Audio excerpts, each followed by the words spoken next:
marka waan yar nasanaynayo dhaxami baa inagu batay bal gaweero kaftanaan eegaynaa dhaxamaas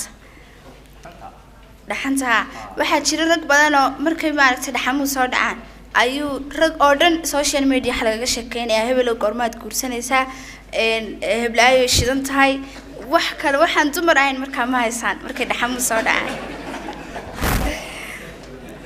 waxa aan la dhaygay baryahan ee la dhalan doolay dhaxamuhu markay soo dhacaan ee la yara dhunto ee dhadadu ay soo dacdeed yara dhalaalooto dhalinyaradan wada qaylisay dhaxanta maagaysa ee dhinaca doobkana u badan beeni dheef ma lehe dhudiyay adaa dhumuc leh oo dhaylo kugu taale adigay ku soo dhaafahayn barafkan dhoobaniye adiga hablaha dheer waxaan laguna dhaafayne intaasoo dhawaaq bay mar qura gabadh u dhiibaane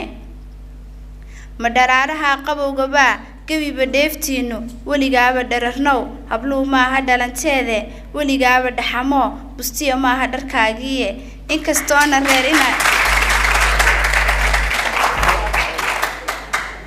inkastoona reer inaad dhistaan yara dhaliilaynin balse waxaan ka dhiidhiyahayaa dhuumashadan baasee dhaxamaha intaad guursataan dheeman iyo luula kolka ay dhammaatana hadhow laga dhaqaaqaayo inta barafku dhacayana hablow dhagaha ka cufaysta kaliilaha dhursuga iyo kolkay dhaxanta yara duusha